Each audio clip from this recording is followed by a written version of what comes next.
Hello, everyone. Welcome to Disruption Talks by Netguru. I'm Mary, and I take care of content and brand for the company. And it's my absolute pleasure to finally meet Dino Metaxas, ex-Chief Digital and Marketing Officer at L'Oréal, also former Director of Digital Acceleration at Żabka, and a top marketer back in the day at Pernod Ricard. Hello, Dino. Hello, Mary. Very nice to meet you again, and thank you very much for the invitation. It's my absolute pleasure to be able to chat with you on some exciting topics, and of course with all of your listeners. We've had some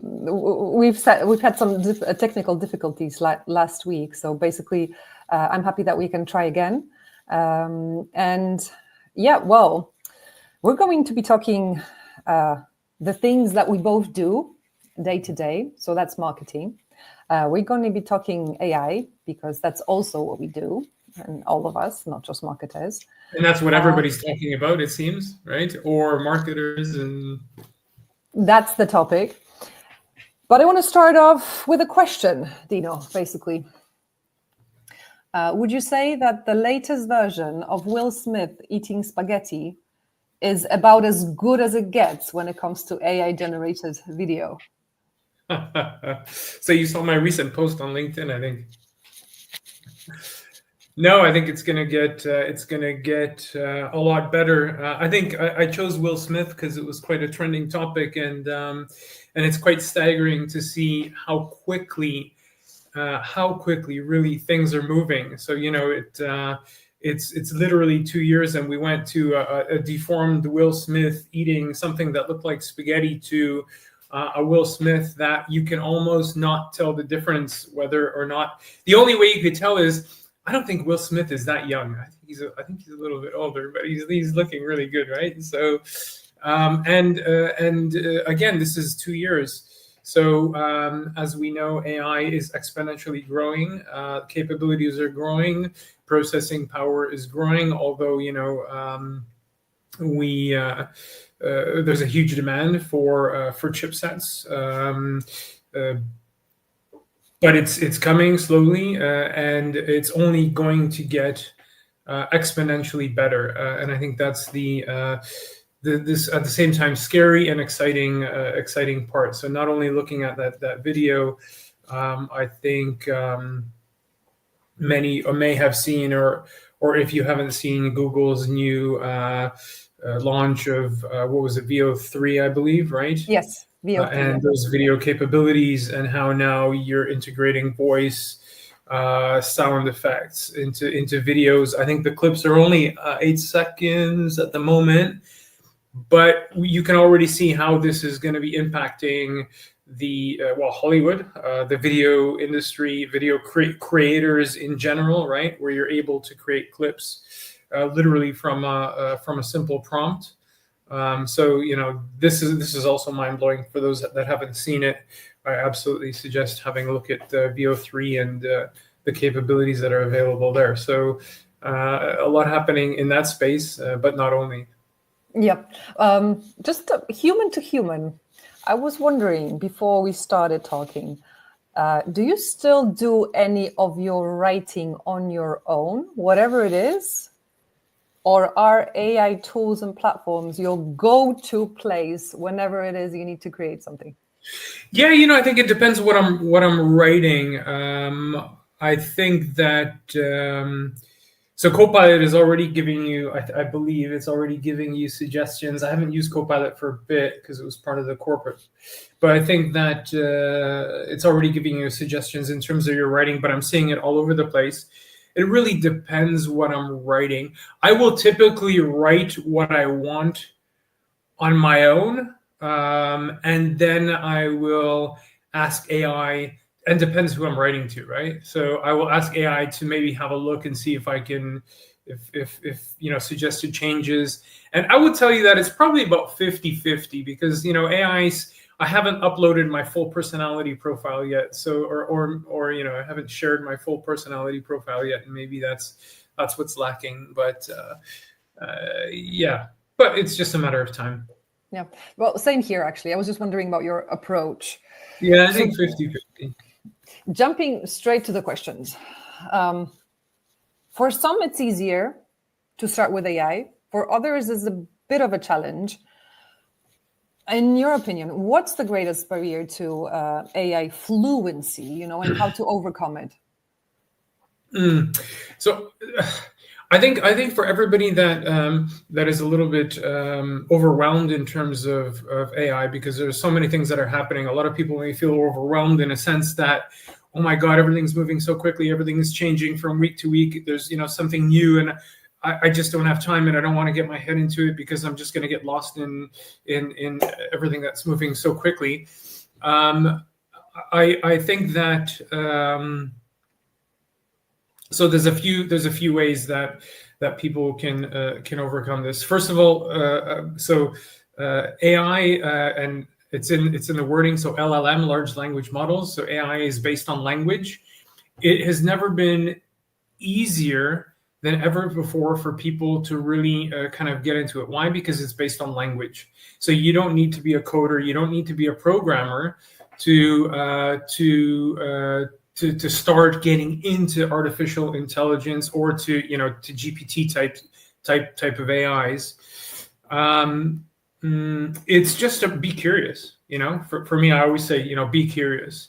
Why? I think that I kind of always give this timeline.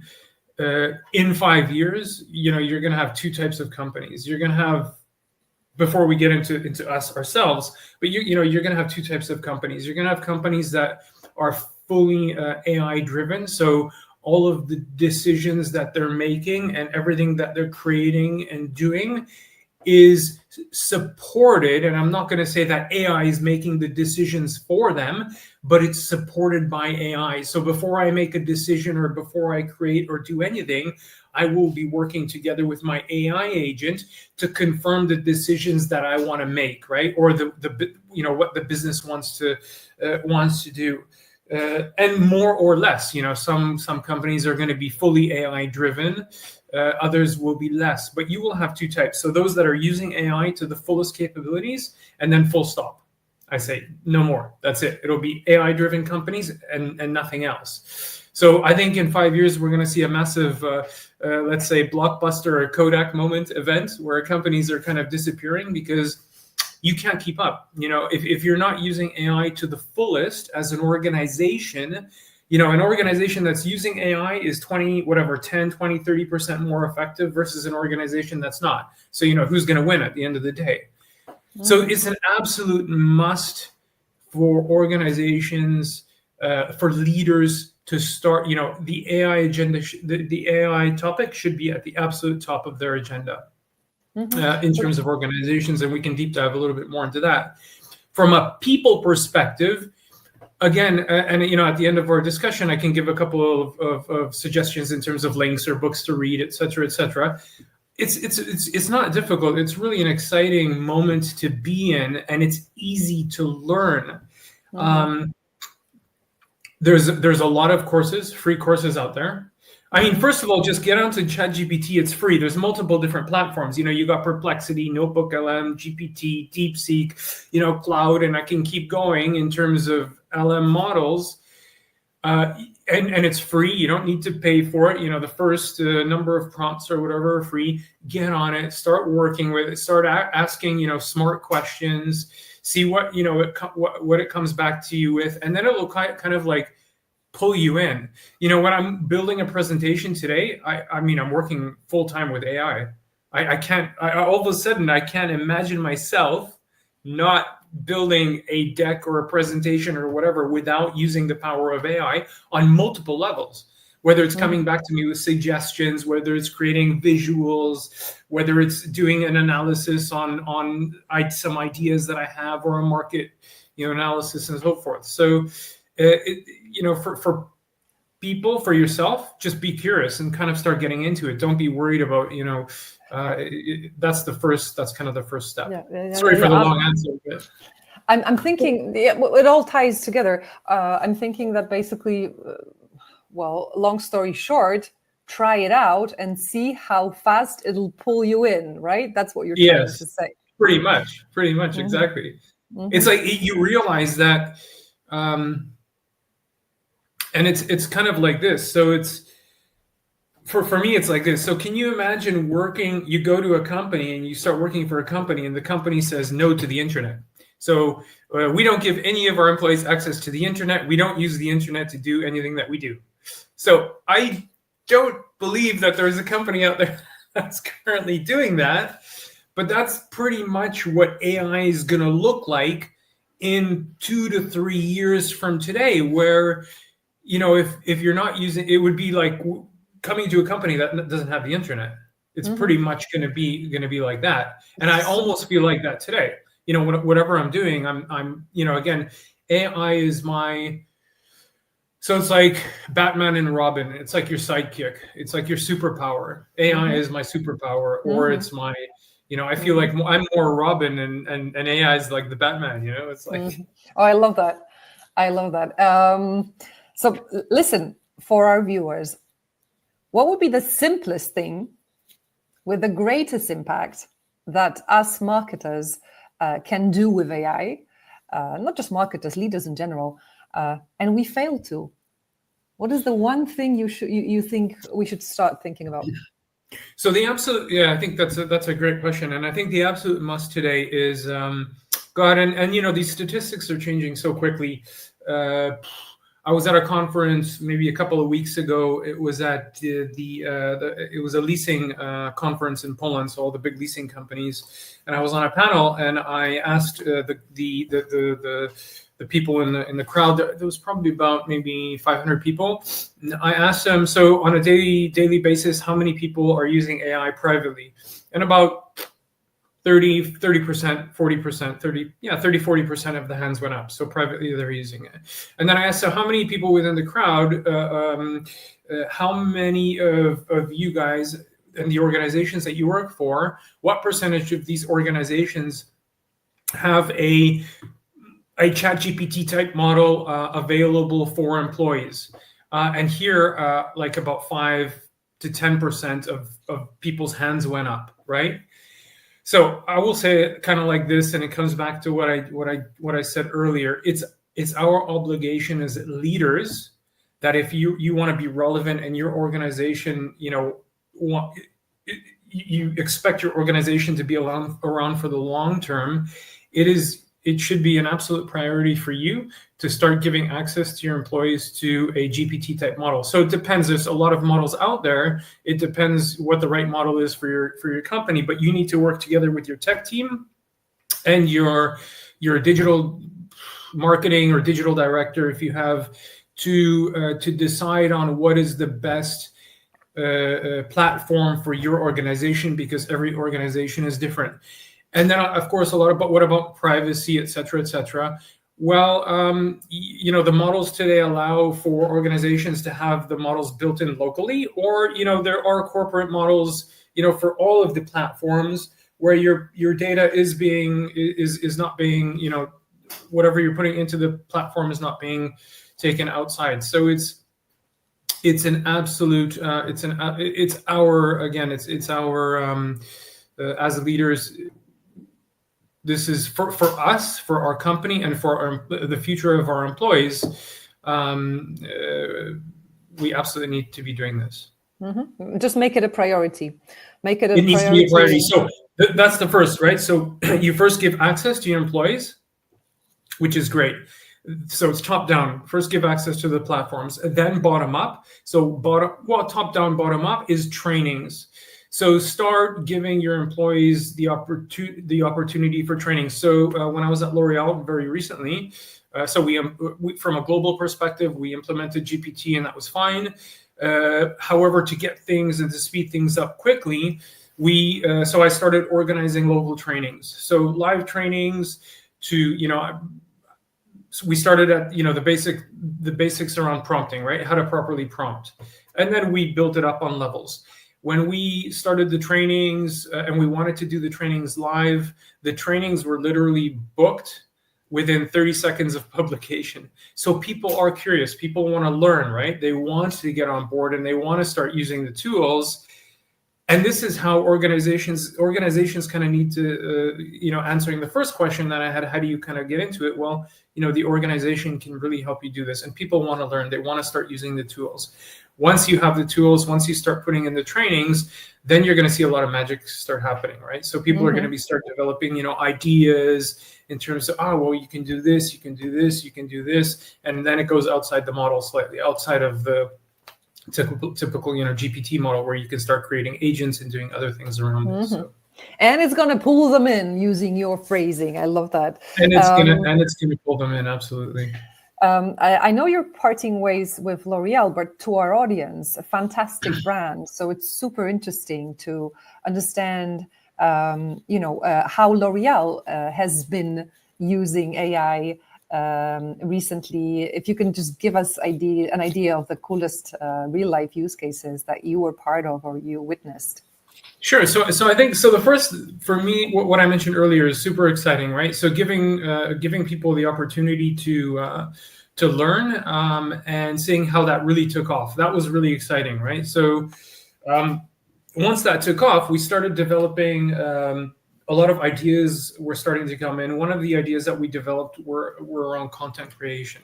So a lot of, I think most marketers today, content is always a challenge in terms of how do we create the right content that's going to land with the right consumer at the right moment through the right channel, et cetera, et cetera.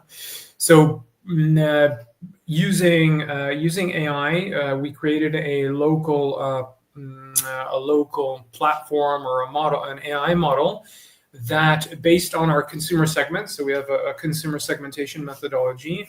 We would take our creatives that are coming from global. Typically, the creatives are coming from global, and then we need to localize them, right? So we will upload this global creative to our local segmentation, and we would work with the segments. The AI segments would then tell us, how relevant is this content to us? How relevant is the copy to us?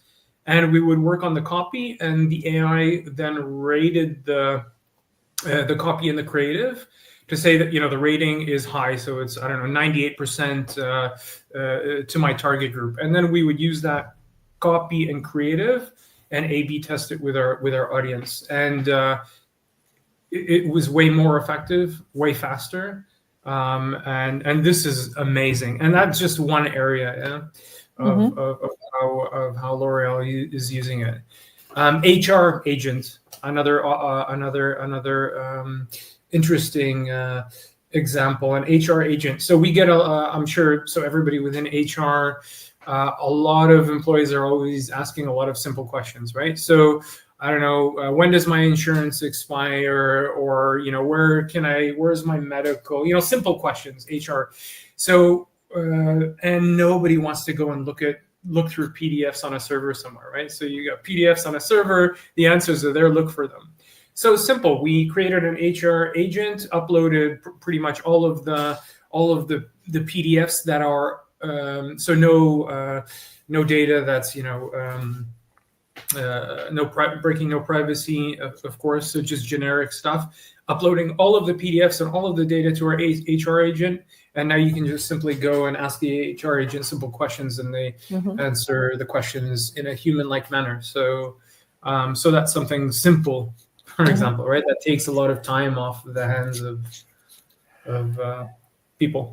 If you let me, I'll just circle back to the marketing example, just so we understand each other. So by creatives, you mean, for example, different variants of an ad, right? Like a digital ad or...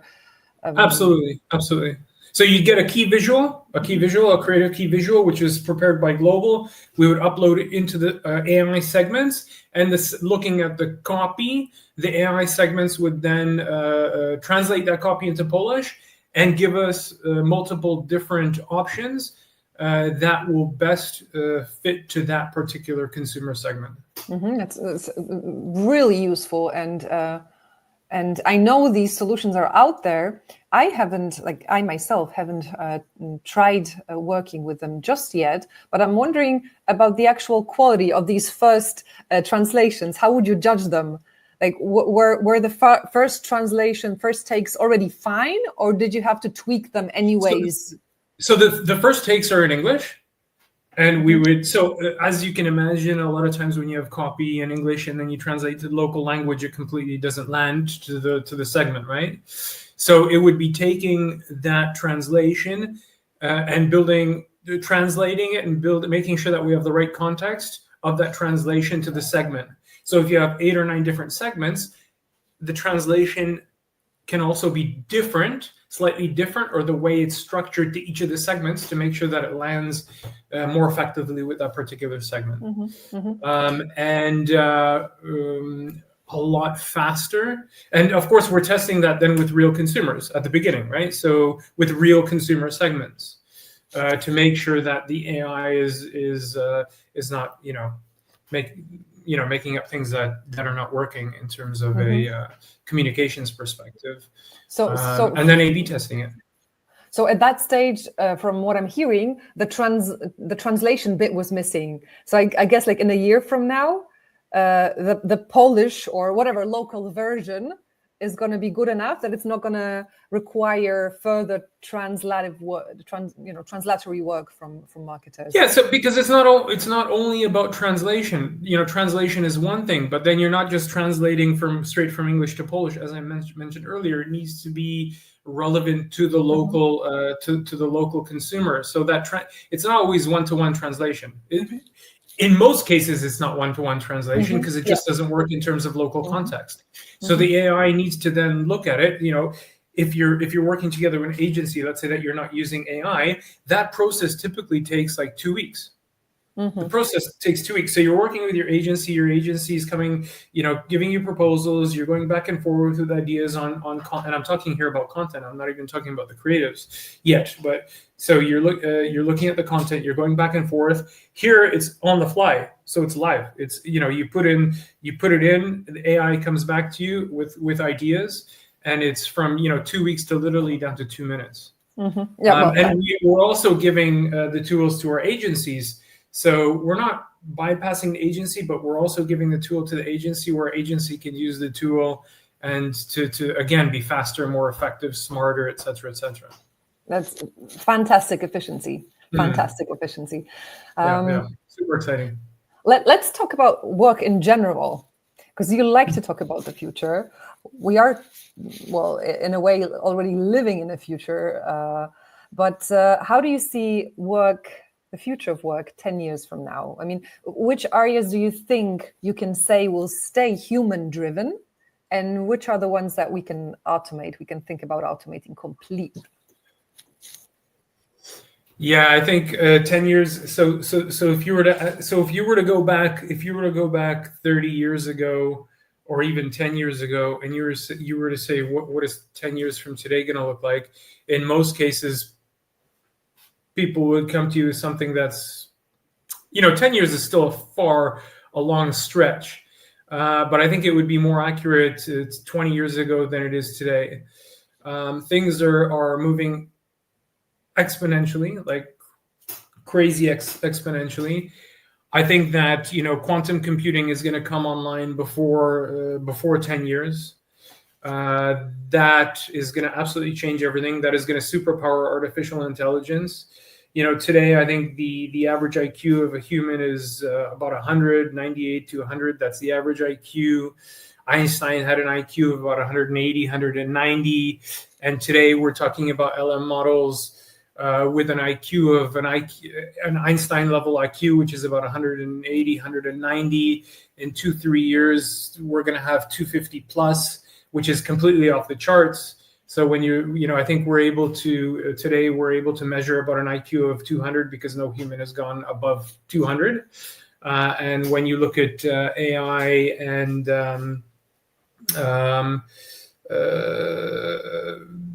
we're gonna go beyond 250. So when you ask me about the future of work, I go back a little bit to what I said earlier. It's our responsibility as leaders to upskill our employees in AI.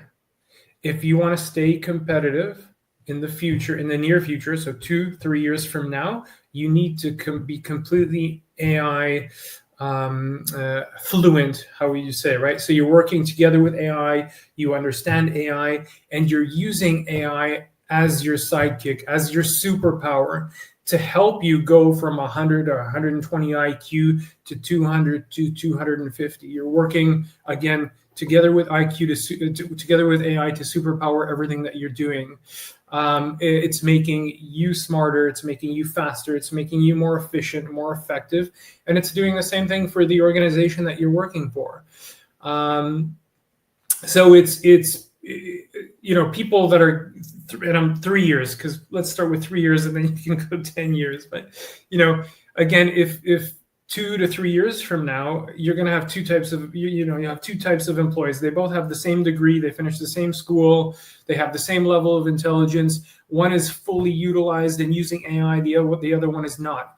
Which one are you going to hire, right? As an organization. Of course, personality and empathy is very important. You get that coming through the interviews.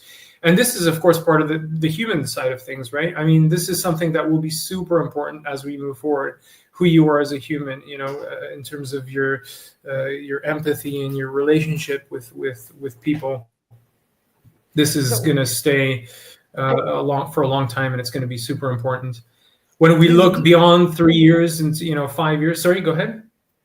Yeah, I was just thinking, like, do you have an answer? Like, can you visualize these areas in general? Let's say this human-driven and this automatable, let's call it that way. What would these areas be? Like, how do you feel it? So the sad thing is that white collar jobs are going to be the most effective in now, as like from here to 3-5 years. So white collar jobs, and this is why I go back and I say to everybody and particularly to leaders, that it's absolutely their responsibility to upskill their employees in AI. We don't want, I think it's super important from a human perspective that AI is replacing employees, because once that starts to happen, again, who's purchasing the products and services that you're creating? Humans, right?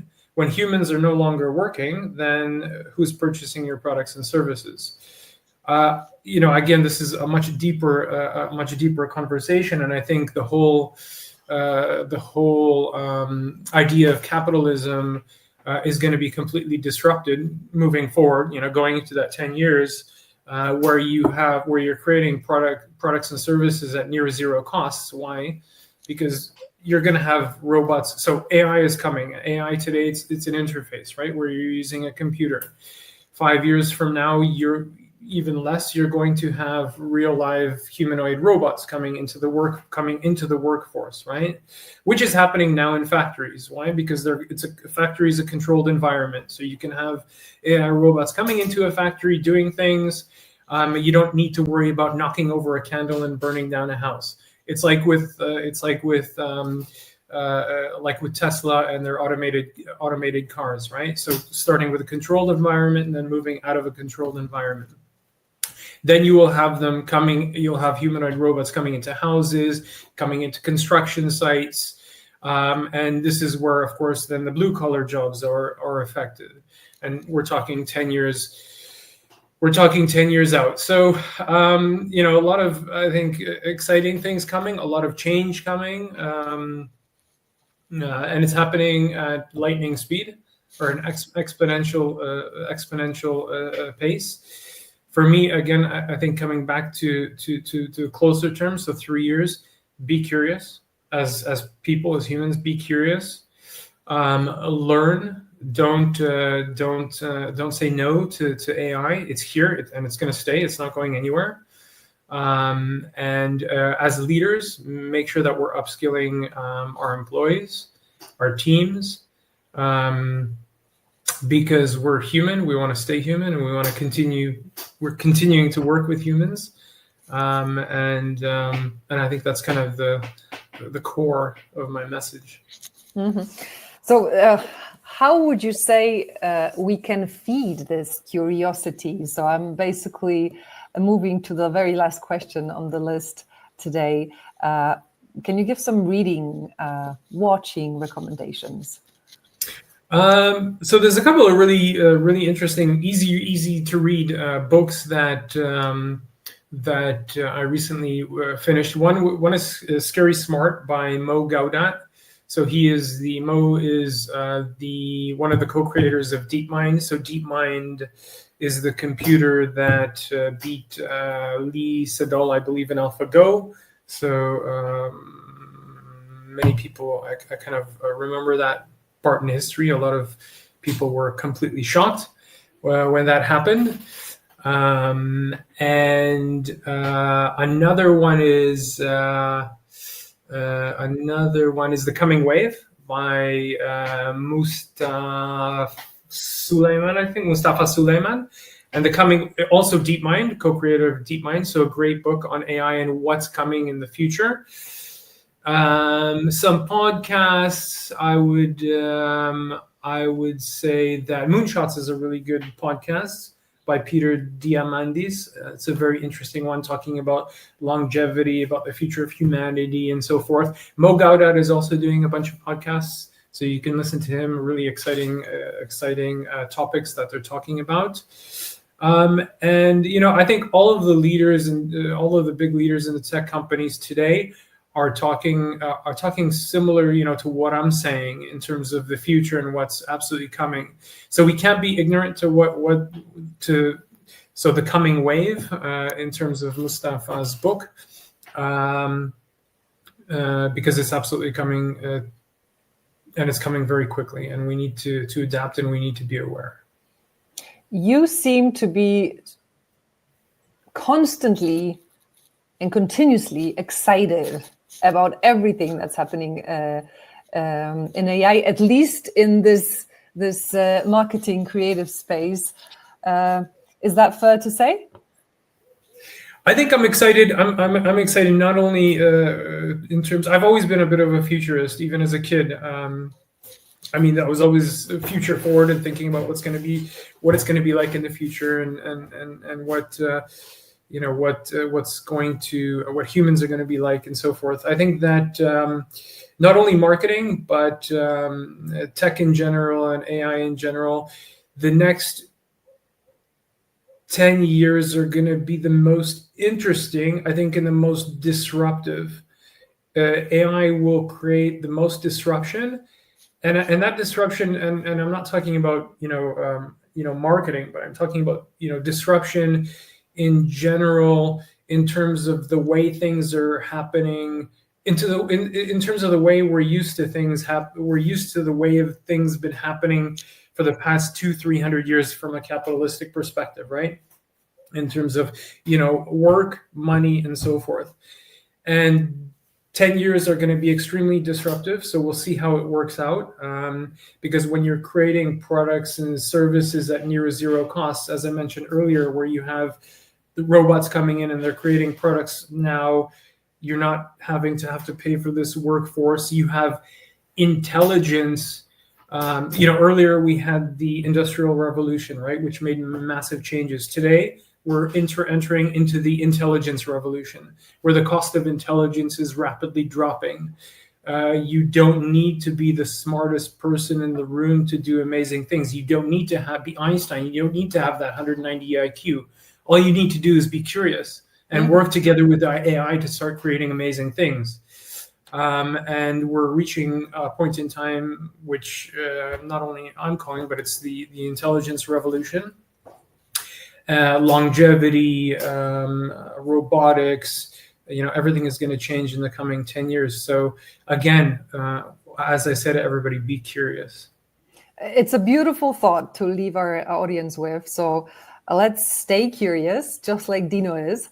And I think it would be fantastic to have that same conversation like 5 years from now. So let's book a slot already, because I'm really curious what we're going to be able to talk about. Thank you so much, Dino, for taking the time. Thank you, Mary. Great to talk to you. Thanks, everybody. Fantastic. Thank you. Take Thank care. you, everyone. Good and job. Take care. Bye-bye. Bye-bye.